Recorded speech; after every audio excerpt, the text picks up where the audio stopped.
Magari yanadondoka, wenzao wanakufa, wewe mzima. Wenzao wanajifungua hawarudi, wewe unarudi na vitoto. Mwaka mzima unakuja hivyo. Mungu anasema naomba sadaka. Wazee wakanipamba baba. Akili zipo. Sasa kwa nini unamsumbua mzee wa kanisa? Unalijua kanisa? Unalijua kanisa?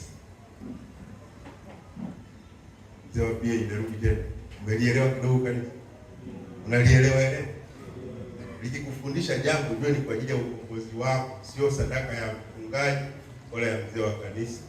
Hakuna faida yoyote alionayo, zaidi ni kuchoka tu hapo. Anakutia moyo, toa sadaka. Nikitoa 10,000 haitoshi. Na shetani anakusemelea, huyu itakiwa nimalize na boda. Unakwepa kila saa. Umeugua, umelazwa, umetoka, wenzio warudi. Unaona sawa tu. Watoto wako wanakuwa, wanaendelea. Unaona sawa tu.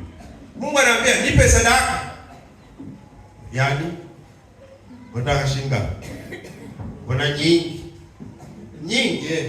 Ngoja nichukue ka uhai kangu katumie gesi ya makandama au ya huko. Wapendwa, mniombe. Ukuombeni. Umetoa sadaka ya ngapi? Ndio tunaomba sasa kwanza. Umetoa sadaka ya ngapi? Unajua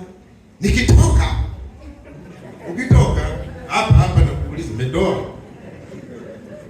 Ndio maswali nataka tu tunaulizwa na Yesu. Hili kanisa unalijua? Ninapokueleza, ninapokupa mafundisho, unalifahamu? Tunaendelea sehemu ya pili baadaye.